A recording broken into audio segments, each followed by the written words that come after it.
अस्सलाम वालेकुम, कैसे हैं आप? उम्मीद करती हूँ खैरियत से होंगे। तो जी आज ज़रा हम डिस्कस कर लेते हैं सिलेबस को। अब मॉनिटरिंग एंड एवेल्यूएशन ऑफिसर के जिसकी अप्लाई करने की लास्ट डेट 28 मार्च है। तो 28 मार्च से पहले आप लोग लाजमी अप्लाई कर लें। ये जॉब पैफ की तरफ से है, पंजाब एजुकेशन फाउंडेशन की तरफ से। तो आप इन जॉब्स में ज़रूर अप्लाई कीजिए, और ख़ास तौर पे जो लड़के हैं वो, क्योंकि उनकी फ़ील्ड की जॉब है ज़्यादा। तो ये बड़ी ही अच्छी अपॉर्चुनिटी है एक मॉनिटरिंग ऑफिसर की। और इसमें यह है कि आपको एक पैकेज बड़ा अच्छा मिल रहा है। 60,000 आपको पैकेज मिल रहा है विद प्लस अलाउंसेस भी इसमें हैं बहुत सारी। तो आपको इसको अप्लाई लाजमी करना है, और अपने डॉक्यूमेंट्स भी पूरे कर लें जो आपने भेजने हैं। हार्ड कॉपीज़ आपने अपने डॉक्यूमेंट्स की भेजनी है। तो चलें इसके सिलेबस की बात करते हैं कि सिलेबस में आपको क्या क्या प्रिपेयर करना है। जी, सबसे पहले तो ये आ जाता है ना कि ये जो सिलेबस है ना, ये मोस्टली सेम ही होते हैं, ठीक है। एफ़ की तरफ से जितने भी टेस्ट लिए जाते हैं जॉब्स के लिए, उनका सिलेबस मोस्टली सेम होता है। तो ये काफ़ी सर्च आउट करने के बाद मैं आपके साथ शेयर कर रही हूँ। तो ये इंग्लिश लैंग्वेज और ऐसे राइटिंग में ये करना है आपने। अब इसमें क्या है, ग्रामर और कंपोजिशन एक, और एक आपने करना है एजुकेशन रिलेटेड ऐसे राइटिंग। यानी कोई भी एजुकेशन की फील्ड से आपको टॉपिक दिया जाएगा, उसमें आपने क्या करना है, ऐसे लिखना है, ठीक है। आपकी जितनी राइटिंग स्किल्स और इंग्लिश स्किल्स अच्छे हैं तो आप समझ जाएँ, फिर आपका इंग्लिश का पोर्शन तो क्लियर है ही है, ठीक है। इसमें आप एक काम और भी कर सकते हैं कि आप कोई भी एजुकेशन रिलेटेड सर्च करके जो मोस्ट टॉप 10 होते हैं टॉपिक्स एजुकेशन रिलेटेड, वो निकाल के आप उन पे ऐसे की प्रैक्टिस कर सकते हैं। इससे कुछ नहीं होगा, तो आपकी जो एक वोकैब होगी ना, वो ज़्यादा अच्छी हो जाएगी, ताकि आप जब कोई भी टॉपिक अगर आता भी है अनसीन, जो आपको नहीं पता, आप उस पे लिखेंगे तो आपके पास एक बैंक ऑफ कह लें कि एक बैंक होगा आपके पास वोकैबलरी का उसको लिखने के लिए, और एक आइडिया होगा, एक थीम होगी आपके माइंड में कि मैंने कैसे कैसे पॉइंट्स बना के लिखना है। आप ये लिखे हुए भी सर्च करके देख सकते हैं कि किस तरह ये लिखे जाते हैं, ताकि आपके राइटिंग के जो तरीका हो उसमें आपके मार्क्स ना डिडक्ट हों, ठीक है। एक तो ये होता है। दूसरा इसके अंदर आ जाता है ग्रामर और कंपोजिशन। ये तो फिर आपको पता है ग्रामर और कंपोजिशन में क्या होता है कि ग्रामर का पोर्शन होता है, सेंटेंस वगैरह होते हैं इसके अंदर। कंपोजिशन में ये सारा कुछ आ जाता है, सेंटेंसेस और ईच एंड एवरीथिंग जो हम ग्रामर में पढ़ते आए हैं।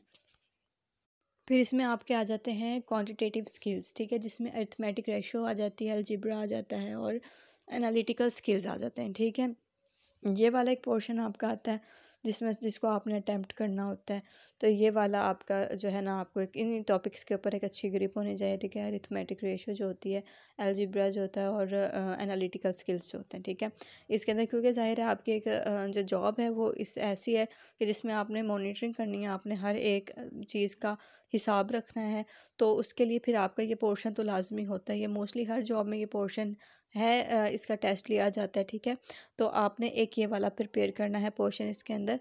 और नेक्स्ट वीडियो में मैं आपको ये भी बताऊंगी कि आपके सिलेक्शन के बाद आपकी ड्यूटीज़ क्या होंगी, क्योंकि बहुत सारे जो हैं उन्हें पता ही नहीं है कि हम वो फिलअप भी कर लिया, उन्होंने सब कुछ कर दिया, लेकिन वो इस चीज़ से घबरा रहे हैं कि हमारी ड्यूटी होंगी क्या, हमने करना क्या है, और इसके अंदर क्या क्या होगा। एक तो आपने ना ऐसे ही नहीं चले जाना कहीं भी स्कूल चेक करने। आपको बिल्कुल भी नहीं पता होता कि आपने कब, कहाँ और किस टाइम किस स्कूल को चेक करने के लिए जाना है। ये बहुत ज़्यादा कॉन्फिडेंशियल चीज़ें होती हैं, आपको एंड टाइम पर बताया जाता है, ठीक है। तो फिर आप जाते हैं उन स्कूल्स को चेक करने के लिए। उनमें हर चीज़ का, किन किन चीज़ों का आपने जाके देखना है, ख्याल करना है, वो मैं आपको नेक्स्ट वीडियो में बता दूँगी। फ़िलहाल हम अपने सिलेबस के टॉपिक पर रहते हैं।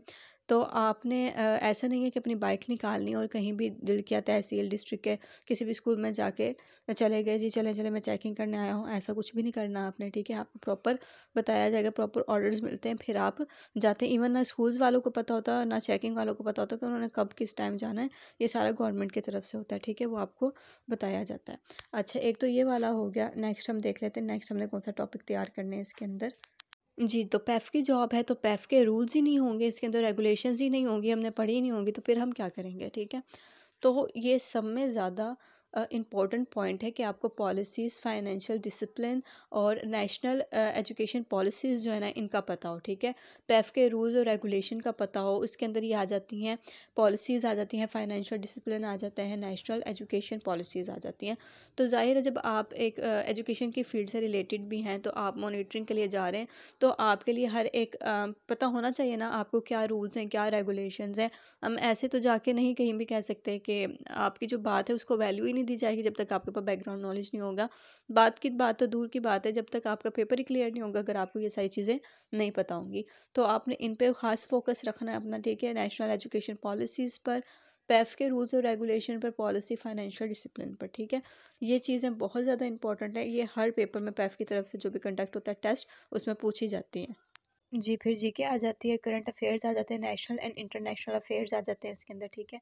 नेशनल अफेयर्स का भी हमें पता होना चाहिए, इंटरनेशनल अफेयर्स का भी हमें पता होना चाहिए, ठीक है, करंट अफेयर्स का। जीके में फिर आपको पता है कि जीके में क्या क्या इन्वॉल्व होता है, लेकिन मैंने सिलेबस में यही था कि इसमें करंट अफेयर्स और इंटरनेशनल अफेयर्स के बारे में पूछा जाता है। और अगर आप थोड़ा और भी पढ़ लेंगे तो इसमें ज़ाहिर है आपका प्लस पॉइंट होगा इसमें, क्योंकि आपको पता है कि जीके में क्या क्या चीज़ें इंक्लूडेड होती हैं। नेक्स्ट हमारे पास आ जाता है, देन आ जाता है कंप्यूटर प्रोफिशिएंसी, ठीक है। MS office, internet usage, email and data processing, ठीक है। यानी कि सारी चीज़ें इसमें आ जाते हैं कंप्यूटर से रिलेटेड, ठीक है। उसके बारे में आपको पता होना चाहिए। अगर आप तो अब तो इतना मुश्किल नहीं है, क्योंकि हमारा आधे से ज़्यादा हमारे यूनिवर्सिटीज़ में, स्कूल कॉलेजेस में भी हमारा कंप्यूटर का बहुत ज़्यादा यूज़ होता है। इवन हमारे मोबाइल में भी कुछ ऐसी एप्लीकेशंस होती हैं जो मिलती जुलती हैं, ठीक है। तो आपने कंप्यूटर का अच्छे से नोट्स प्रिपेयर कर लेना है, ठीक है। इन टॉपिक से रिलेटेड आपने डेटा सर्च कर लेना है, ठीक है। आपको एक कंप्यूटर का कलेक्टिव डेटा इकट्ठा करें और उसमें आप प्रिपरेशन शुरू कर दें इसकी, ठीक है। इसके अंदर ये सारा कुछ कह लें कि कंप्यूटर प्रोफिशिएंसी में ना बहुत कुछ आ जाता है। ये डेटा को सिर्फ नेम्स दिए हुए हैं, इसके आगे जब आप इनको मज़ीद प्रोसेस करेंगे तो ये अच्छा खासा जो डेटा इसमें निकल आएगा, ठीक है। इसकी टाइप्स की सब टाइप्स और मज़ीद कुछ ना कुछ आता रहेगा, ठीक है। फिर कंप्यूटर प्रोफिशिएंसी होगी, इसको एक कंप्लीट ले लें आप, ठीक है। कंप्लीट सब्जेक्ट के तौर पे ले लें कि इसमें आपको इसका पता होना चाहिए चीज़ों का। नेक्स्ट आ जाता है हमारे पास, हाँ जी, अब जिस सब्जेक्ट के बेस पे आप कर रहे हैं अप्लाई, ठीक है, आपने जो भी किया हुआ है, post specific and qualification related questions. अब आपकी जो पोस्ट होगी उससे रिलेटेड क्वेश्चन आएंगे, ठीक है। मॉनिटरिंग और एवल्यूएशन ऑफिसर की जॉब है ना आपकी, तो उससे रिलेटेड आपके एक तो क्वेश्चंस आएंगे, ठीक है। वो कौन से हो सकते हैं ये तो मुझे भी नहीं पता। तो ये पोस्ट से रिलेटेड अब आपको, जब आप तैयारी करेंगे आपको ख़ुद आइडिया हो जाएगा कि पोस्ट से रिलेटेड, ज़ाहिर है हम देखते हैं कि पोस्ट हमारी किस तरह की है। तो हमने घूमने फिरने वाली हमारी पोस्ट है, वो इसमें मोस्टली ना जो हमने पीछे देखा है कि पॉलिसीज़ ज़्यादा ना, पैफ के रूल्स और रेगुलेशन, ठीक है। तो वही सारा कुछ इस पर भी अप्लाई होगा पोस्ट पे, ठीक है। हम उसी की पोस्ट को आगे टेस्ट देने जा रहे हैं, तो उसी से मिलते जुलते ही क्वेश्चन होंगे, ठीक है। एग्जैक्ट आप नहीं कह सकते कि वो पोस्ट से रिलेटेड कौन से क्वेश्चन पूछें।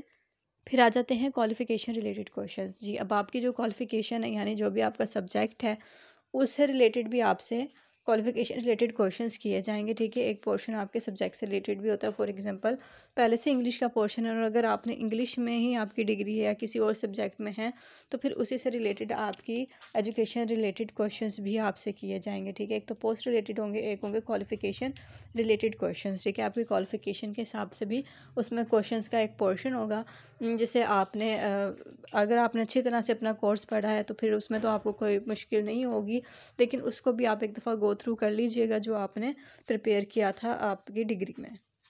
होप सो कि ये वीडियो आपके लिए हेल्पफुल रहेगी और आपको बहुत इससे हेल्प हुई होगी, और आप मज़ीद ख़ुद से भी सर्च आउट करना चाहें तो कर सकते हैं, ठीक है। ATS की वेबसाइट पे जाकर वहाँ पर आपको कंप्लीट डिटेल्स मिल जाएंगी आप जॉब्स और टेस्ट से रिलेटेड सिलेबस की, ठीक है। ये मैं बहुत सर्च आउट करके आपके साथ शेयर किया है सिलेबस, लेकिन फिर भी अपनी तसल्ली के लिए भी आप कर सकते हैं, ठीक है, क्योंकि जॉब बहुत इंपॉर्टेंट चीज़ होती है। तो आई होप सो ये आपके लिए हेल्पफुल है। मिलते हैं नेक्स्ट वीडियो में, और तब तक के लिए चैनल को लाइक सब्सक्राइब कर दें, शेयर कर दें, ठीक है। बेल आइकन को प्रेस कर दें ताकि नई जो वीडियोस हों वो आपको उनकी नोटिफिकेशन मिल जाए, ठीक है।